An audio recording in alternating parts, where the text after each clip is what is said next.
Hello friends, വണ്ടി Toyota ഇന്നോവയാണ്. Innova 2007 model വണ്ടിയാണ്. വണ്ടി ഏകദേശം 2,15,000 കിലോമീറ്റർ ഓടിയിട്ടുണ്ട്. ഇതിൽ കംപ്ലൈൻ്റ് എന്ന് പറഞ്ഞു കഴിഞ്ഞാൽ വണ്ടി നമ്മൾ റൺ ചെയ്യുമ്പോൾ എന്ന് പറഞ്ഞു കഴിഞ്ഞാൽ ലോഡ് വരുമ്പോൾ മീൻസ് ഇപ്പോൾ നമ്മളൊരു കയറ്റമൊക്കെ കയറുകയാണ്, ഒരു 4-5 ആളെ വെച്ച് ഒരു കയറ്റമൊക്കെ കയറുകയാണെന്നുണ്ടെങ്കിൽ അടിയിൽ നിന്ന് പടപടാന്ന് സൗണ്ട്. ഫസ്റ്റും സെക്കൻഡും കുറച്ച് റണ്ണായി കഴിഞ്ഞ് കഴിഞ്ഞാൽ പിന്നെ ആ സൗണ്ട് ഒന്നും കിട്ടില്ല. അതുപോലെ ആൾക്കാർ കുറവാണ്, ലോഡ് കുറവാണെന്നുണ്ടെങ്കിലും ആ ഒരു കംപ്ലൈൻറ്റ് കിട്ടാൻ ചാൻസ് കുറവാണ്. കൂടുതൽ ആൾ അല്ലാന്നുണ്ടെങ്കിൽ നമ്മൾ ലോഡ് ചെയ്ത് എടുക്കുമ്പോഴാണ് ആ കംപ്ലൈൻറ്റ്. അത് നോർമലി നമ്മൾ റണ്ണിങ്ങിൽ നമ്മൾ നിരപ്പായ നിരത്ത് ആ സ്ഥലത്താണെന്നുണ്ടെങ്കിലും നമ്മളൊന്ന് ക്ലച്ചിൽ ലോഡ് ചെയ്തിട്ട് നല്ലോണം ആക്സിലറേഷൻ കൊടുത്തിട്ട് എടുത്താലും ആ സെയിം സൗണ്ട് കട്ട എന്നൊരു സൗണ്ട് ഇതിനകത്ത് വരുന്നുണ്ട്. ഇത് കംപ്ലൈൻറ്റ് കൊണ്ട് നമ്മൾ സർവീസ് ചെയ്യുന്ന വണ്ടി തന്നെയാണിത്. പക്ഷേ ഈ ഒരു കംപ്ലൈൻറ്റ് കൊണ്ട് വേറെ വർക്ക്ഷോപ്പിലേക്ക് നേരത്തെ പോയി അവർ. അതെന്ന് വെച്ച് കഴിഞ്ഞാൽ കുറച്ച് ദൂരത്തു നിന്നാണ് വരുന്നത്. ഏകദേശം 100 ചില കിലോമീറ്റർ അപ്പുറത്താണ് ഇവർ വരുന്നത്. അപ്പോൾ ആ ചെറിയൊരു സൗണ്ട് കൊണ്ട് വരണ്ടെന്ന് പറഞ്ഞിട്ട് എന്നോട് ചോദിച്ചിട്ട് തന്നെയാണ് ഇപ്പോൾ ലോക്കൽ വർക്ക്ഷോപ്പിൽ കയറ്റി. പക്ഷേ എങ്കിൽ അവർക്കത് സ്റ്റാർ ജോയിൻ്റ് ഏതോ ഒന്ന് പോയിട്ട് പറഞ്ഞിട്ട് ഒരു സ്റ്റാർ ജോയിൻറ്റ് മാറി വിട്ടു. പക്ഷേ കംപ്ലൈൻറ്റ് ശരിയല്ല. പിന്നെ നോക്കിയിട്ട് അവർ എന്താ പറയുക, റിയറിലെ ബെയറിംഗ് ആണെന്നാണ് കംപ്ലൈൻറ്റ് പറഞ്ഞിരിക്കുന്നത്. റിയറിലെ 2 ബെയറിംഗ് കംപ്ലൈൻറ്റ് ഉണ്ടാവും. അപ്പോൾ അതൊന്ന് മാറ്റി നോക്കണം പറഞ്ഞിരിക്കണം. അപ്പോൾ നമ്മൾ കസ്റ്റമർ അപ്പോൾ പിന്നെ ഞാൻ പറഞ്ഞു ഇങ്ങോട്ട് കൊണ്ടുപോകാൻ, ഞാൻ നോക്കാമെന്ന് പറഞ്ഞ് കൊണ്ടുവന്നിട്ട് വണ്ടി ഓടിച്ചു നോക്കി കംപ്ലൈൻറ്റ് കിട്ടി. കസ്റ്റമർ പറഞ്ഞ പോലെ തന്നെ കംപ്ലൈൻറ്റ് കിട്ടി. വണ്ടി ഇട്ടിട്ട് പോകാൻ പറഞ്ഞ് നോക്കിയിട്ട് ചെയ്ത് വെക്കാമെന്ന് പറഞ്ഞു. വണ്ടി ഇട്ടിട്ട് പോയി കസ്റ്റമർ. അപ്പോൾ ഇതിൽ റിയറിലെ വീൽ ബെയറിങ് അങ്ങനെ സൗണ്ട് വരില്ല. ലോഡ് ചെയ്യുമ്പോൾ മാത്രം സൗണ്ട് വരികയാണെന്നുണ്ടെങ്കിൽ റിയർ വീൽ ബെയറിങ്ങിൽ നിന്ന് ഒരിക്കലും അങ്ങനെ ഒരു സൗണ്ട് ഇതിനകത്ത് വരില്ല. കാരണം എന്താ വെച്ച് കഴിഞ്ഞാൽ wheel bearing full time run ചെയ്യുന്ന ഒരു സാധനമാണ്. അതിനകത്ത് അങ്ങനെ ഒരു കംപ്ലൈൻറ്റ് വരാൻ പാടില്ല. ഇതിൽ വരികയാണെങ്കിൽ പ്രൊപ്പലർ ഷാഫ്റ്റിൽ എന്തെങ്കിലും ഒരു സാധനം കംപ്ലൈൻറ്റ് വരുമ്പോഴാണ് ഈ ഒരു സൗണ്ട് വരുന്നത്. ഒന്നല്ല സ്റ്റാർ ജോയിൻറ്റ് കംപ്ലൈൻറ്റ് ഉണ്ടെങ്കിൽ വരും, അല്ലാതെ സെൻട്രൽ ബെയറിംഗ് കംപ്ലൈൻറ്റ് ഉണ്ടെങ്കിൽ വരും. സെൻട്രൽ ബെയറിംഗിൽ എന്തെങ്കിലും ഒരു ഫോൾട്ട് ഉണ്ടെങ്കിൽ വരും. പിന്നെ ക്രൗണും പിനിയണൊന്നും ഇങ്ങനെ ഒരു സൗണ്ട് വരില്ല.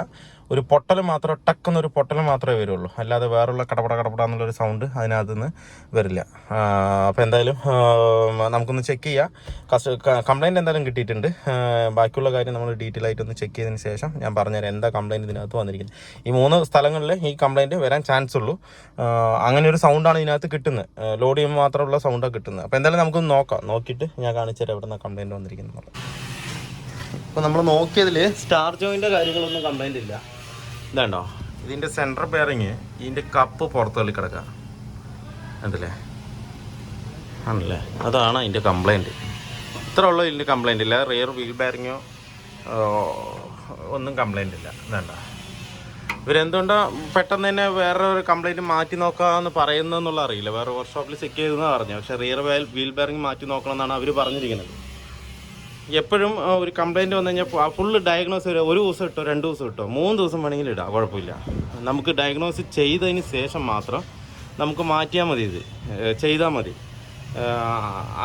അല്ലാതെ നമ്മൾ ഓരോ പാർട്സ് മാറ്റി നോക്കാമെന്ന് പറഞ്ഞാൽ കസ്റ്റമറുടെ പൈസ ഇങ്ങനെ ഇറങ്ങിക്കൊണ്ടിരിക്കുകയാണ്.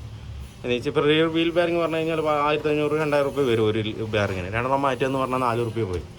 2 ദിവസം വണ്ടി നിർത്തിയാലും കുഴപ്പമില്ലല്ലോ, എക്സ്ട്രാ പൈസയൊന്നും കൊടുക്കണ്ട.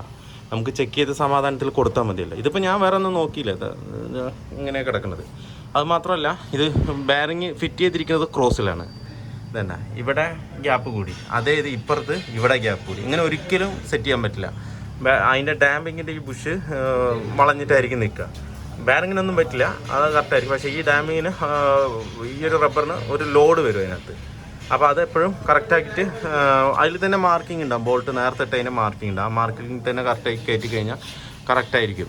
ഇതിപ്പോൾ നമുക്ക് ഇതൊന്ന് അടിച്ച് ഉള്ളിൽ കയറ്റിയിട്ട് നമുക്കൊന്ന് ഓടിച്ച് നോക്കാം സൗണ്ട് കംപ്ലൈൻറ്റ് പോയെന്നുള്ളത്. തന്നെയാണോ എന്നുള്ള കാര്യം കൺഫേം അല്ല. നമുക്ക് ഇപ്പോൾ കണ്ടതിൽ കംപ്ലൈൻറ്റ് ഇതുണ്ട്, കണ്ടില്ല, ഇത് കംപ്ലൈൻ്റ് ആണ്. അപ്പോൾ ഇത് നമുക്ക് ഉള്ളിലേക്ക് തന്നെ അടിച്ച് കയറ്റാൻ പറ്റും. അടിച്ച് കയറ്റിയതിന് ശേഷം നമുക്ക് വണ്ടി ഒന്ന് ഓടിച്ച് നോക്കാം, കംപ്ലൈൻറ്റ് സോൾവ് ആയോ ഇല്ല എന്നുള്ളത് നമുക്ക് നോക്കാം. എന്നിട്ട് മാത്രം മാറ്റേണ്ട കാര്യത്തിലേക്ക് നമ്മൾ പോയാൽ മതി. ഇപ്പോൾ തന്നെ പോകേണ്ട ആവശ്യമില്ല. ഇപ്പോൾ തന്നെ പോയി ഇനിയിപ്പോൾ ഇത് മാറ്റി ഇനി കംപ്ലൈൻറ്റ് ശരിയായില്ല പറഞ്ഞാൽ ഇനി വേറെ എന്തെങ്കിലും മാറ്റേണ്ടി വരും. അപ്പോൾ അതിൻ്റെ ആവശ്യമില്ല. അപ്പോൾ നമുക്ക് ഇത് ഒന്ന് നോക്കാം. ഇല്ലയെന്നുണ്ടെങ്കിൽ വേറെ ഇന്നോവ നമ്മുടെ ഒരുപാടെണ്ണം കിടക്കുന്നുണ്ട് ഇവിടെ. നമുക്ക് ഈ ഷാഫ്റ്റ് മാത്രം ഒന്ന് അഴിച്ചിട്ട് വേറെ ഇട്ട് നോക്കിയിട്ട് ഓടിച്ച് നോക്കാം, കൺഫേം ആക്കിയിട്ട് നമുക്ക് ചെയ്യാം. അല്ലാന്നുണ്ടെങ്കിൽ നമുക്ക് ബെയറിംഗ് കിട്ടുന്നത് VR അങ്ങനെയുള്ള കമ്പനിയുടെയൊക്കെയാണ് കിട്ടുന്നത്. ഒറിജിനലൊന്നും കിട്ടാൻ ഇത്തിരി ബുദ്ധിമുട്ടാണ്. അങ്ങനെ VR ഒക്കെ ഇടുമ്പോൾ അത് സാധാ ബ്രാൻഡാണ്, ഒറിജിനൽ ബ്രാൻഡിൻ്റെ അത്ര ലാസ്റ്റ് ചെയ്യൂല. ഈ ഷാഫ്റ്റ് ബെയറിംഗ് ഒന്നും ഒരിക്കലും ഇന്നോവയ്ക്കൊന്നും പോയതായിട്ട് ഞാൻ കണ്ടിട്ടേ ഇല്ല, മനസ്സിലായോ? ഇതിങ്ങനെ ആക്കുമ്പോൾ തന്നെ സൗണ്ടും വ്യത്യാസം ഉണ്ട്, അത് കിടന്ന് ആടുന്നതിൻ്റെയാണ്. തട്ടുമ്പോൾ തന്നെ കണ്ട സൗണ്ടാണ്. ഈ ഒരു സൗണ്ടാണ് കടകടകടന്ന് പറഞ്ഞ് വരുന്നത്. അപ്പോൾ എന്തായാലും എന്ത് ചെയ്യുമ്പോഴും ഒന്ന് നല്ലോണം ഒന്ന് ഡയഗ്നോസ് ചെയ്തിട്ട് ചെയ്താൽ കസ്റ്റമറുടെ പോക്കറ്റ് കാലിയാവില്ല. നമുക്ക് ലേബർ മേടിക്കാമല്ലോ. ലേബർ നമുക്ക് ഒരു 100 രൂപ മേടിക്കുന്നത് 200 രൂപ മേടിച്ചാലും കുഴപ്പമില്ല. നമ്മൾ പണിയെടുക്കുന്നതിനാണ്, ചെക്ക് ചെയ്യുന്നതിനാണ്, ഡയഗ്നോസ് ചെയ്യുന്നതിനാണ് ആ പൈസ നമ്മൾ മേടിക്കുന്നത്. 100 രൂപ 200 രൂപ മേടിച്ചാലും കുഴപ്പമില്ല. പാർട്സ് വെറുതെ മാറ്റിയിട്ട് എന്തിനാണ് പൈസ കളയുന്നത്? മനസ്സിലായില്ലേ? അതിൻ്റെ ആവശ്യമില്ലല്ലോ. പിന്നെ നമ്മൾ മാറ്റുമ്പോൾ ചിലപ്പോൾ ബെയറിംഗ് ഇടുന്ന എന്തെങ്കിലും ഓയിൽ അല്ല എന്നുണ്ടെങ്കിൽ അതിൻ്റെ ഒരു ക്വാളിറ്റിയും കൂടെ പോയില്ലേ. അപ്പോൾ അത് ശ്രദ്ധിച്ച് നോക്കിയിട്ട് വേണം ചെയ്യാനായിട്ട്. എന്തായാലും നമുക്കിതൊന്ന് കറക്റ്റ് ചെയ്യാം. ഇപ്പം നമ്മൾ ആ ഇന്നോവയുടെ ആ കപ്പ് ഉള്ളിലേക്ക് തട്ടിക്കയറ്റി അതുപോലെ തന്നെ ബോൾട്ട് കറക്റ്റായിട്ട് അലൈൻ ചെയ്ത്. ഇതിപ്പോൾ ഞാനിപ്പോൾ ഒരു കയറ്റത്താണ് നിൽക്കുന്നത്.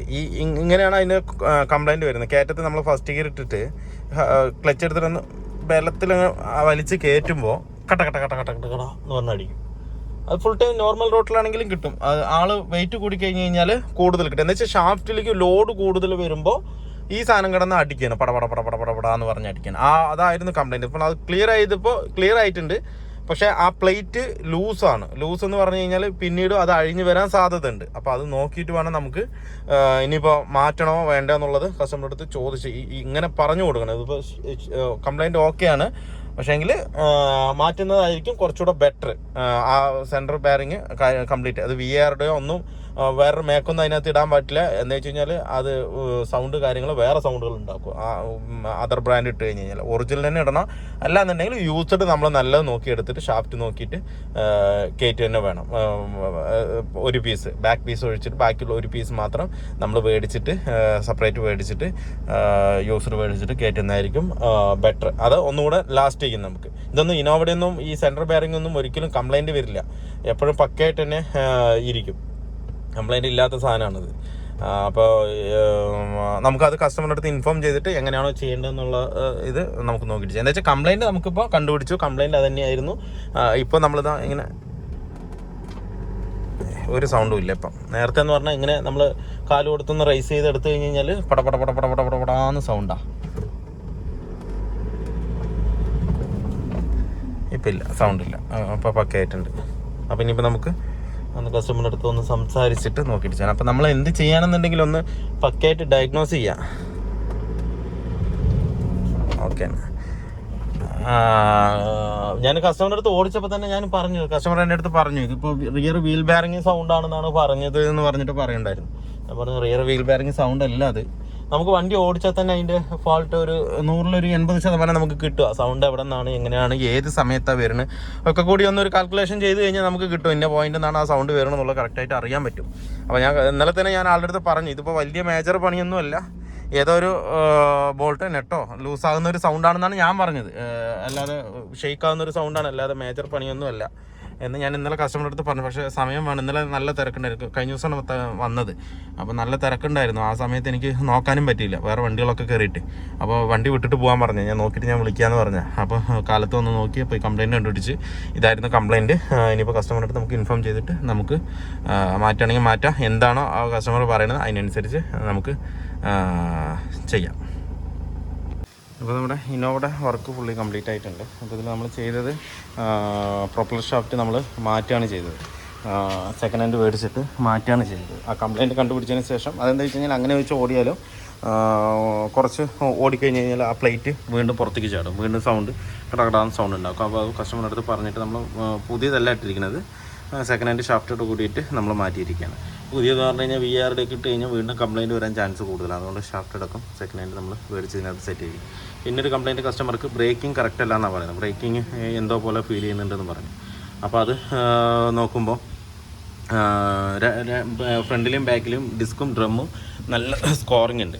അപ്പോൾ അത് നമ്മൾ 2 ആഴ്ച പോളിഷ് ചെയ്യാൻ കൊടുത്തിട്ട് 4 ബ്രേക്കും അതുപോലെ തന്നെ ബ്ലീഡ് ചെയ്ത് കറക്റ്റാക്കി കഴിഞ്ഞാൽ ബ്രേക്കിംഗ് കറക്റ്റാവും. പിന്നെ ഒരു ലാക്ട്രോഡിൻ്റെ ബുഷ് നമുക്ക് മാറാനുണ്ട് ബാക്കിൽ, അതൊന്ന് മാറ്റിവിടാം. അത്രയുള്ള വർക്കിന്.